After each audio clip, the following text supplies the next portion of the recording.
Mexico is a privileged country. It has an extraordinary geographical location and abundant natural resources.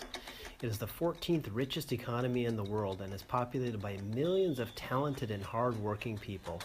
But in spite of this, the uncomfortable question is, why, if Mexico is a rich country, are the majority of its citizens poor?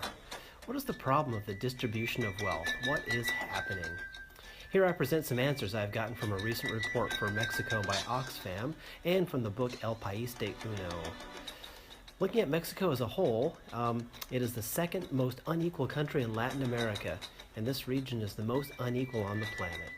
Looking at the country domestically, it turns out that 21% of the national wealth is concentrated in the holdings of only four people: Carlos Slim in telecommunications, Germán Larrea and Alberto Bayeres in the mining industry, and Ricardo Salinas Pliego, owner of TV Azteca, Luzcal, and Banco Azteca. They are each worth over $1 billion. 10 of the richest citizens of the country control 64% of the national wealth, leaving the other 90% of the population with the remaining 36%. And it's not that we envy the rich. The problem is that 53% of the population lives on the edge, just barely able to buy the necessities of life. And we also have a fifth of the population that lives in extreme poverty. That is 22 million people who cannot acquire basic food for their subsistence. The worst thing about this account is that for more than 20 years we have had the same poverty rates in Mexico. Juan Perez is an average worker and receives 150 pesos, about $7.73 in US dollars per day. With this income, he must cover his basic needs: housing, food, clothing, transportation, schooling, and entertainment. At the opposite extreme, where the wealthiest people in the country are, we have Carlos, who receives approximately 17,000 times more in economic resources per day than Juan. The gap between rich and poor is very large. National economic growth is low. Average wages do not grow and poverty persists. But the fortunes of a few continue to expand. We've had 3 decades of systemic reproduction of extreme poverty and extreme wealth. To understand the situation that exists in Mexico, we need to read the book Good Capitalism, Bad Capitalism, that explains why some countries prosper and others stagnate. The reason given in the book is that some promote equity and others fail to do so. It says the answer lies in the right combination of state and market, regulation, and innovation. Mexico is a classic example of what the Nobel Prize winner for economics, Joseph Stiglitz, calls a bad incarnation of capitalism. The capitalism of cuates, the capitalism of accomplices. Capitalism that is not based on competition or innovation, but on its obstruction. This structure of privileges and dominant positions is woven into the fabric of sectors crucial for the development of the country, such as telecommunications, financial services, transportation, and energy. The 4 billionaires of Mexico have made their fortunes in the private sector, regulated by but with concessions from the public sector. These elites have captured the Mexican state. Because of their economic power, they've been able to decisively influence politics to obtain exemptions from fiscal obligations. The voice of the people is not being represented by our leaders, who are continuously corrupted. Considering its poverty, it is ironic that in Mexico there are 16 men with a fortune of more than $1 billion. Among them, one of the richest men in the world, Carlos Slim, whose fortune amounts to $54.5 billion. From 1996 to 2014, the fortunes of these 16 men have multiplied 5-fold.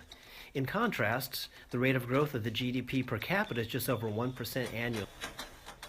From 1996 to 2014, the fortunes of these 16 men have multiplied 5-fold.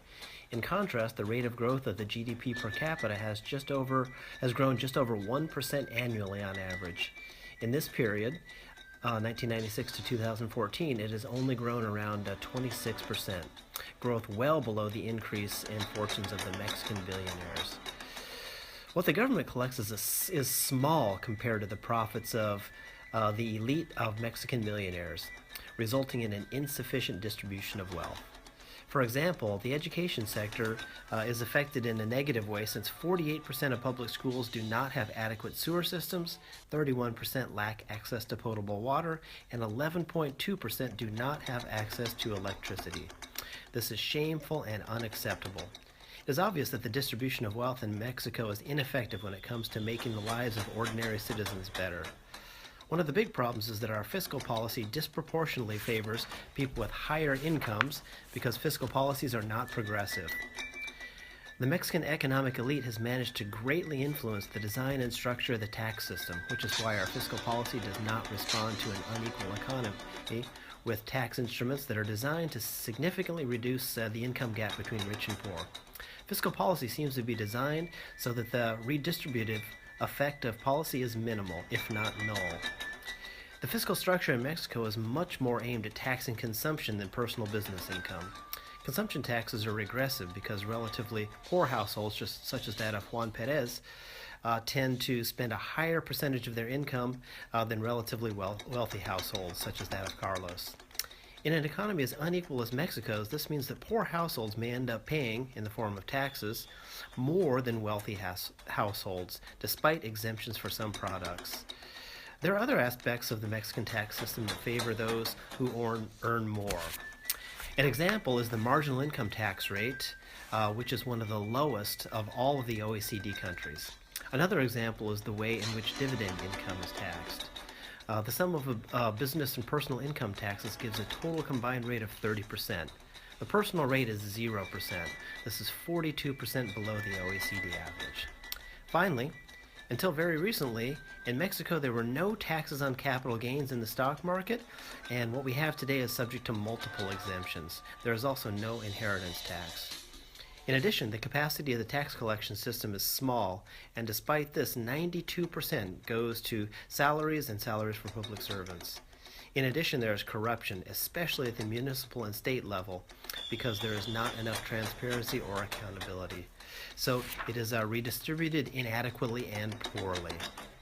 The latest OECD report on the policy of collection and redistribution in the country says that it impacts only 4% on redistribution, while in other countries the percentage stands at 26%. For a correct redistribution of wealth, public spending must provide society with quality goods and services, something that does not happen in Mexico. The state is the main actor responsible for these levels of poverty, and many of the economic actors in this country are accomplices to the present state of inequality, which has been the result of deliberate political decisions. In a word, Mexico is governed by an oligarchy, and that is not the government we need. I'm convinced that a process of transformation is required and that it is everyone's responsibility. Of course, we have to eradicate corruption, of course, we have to eradicate impunity, and of course, the people have the right to live and be happy. They also have the right to access to a good salary at a living wage, housing, healthcare, Social Security, 3 meals a day, and of course, to the freedom and justice that are fundamental aspects of universal human rights. I thank you very much for your attention, and I send you a big hug.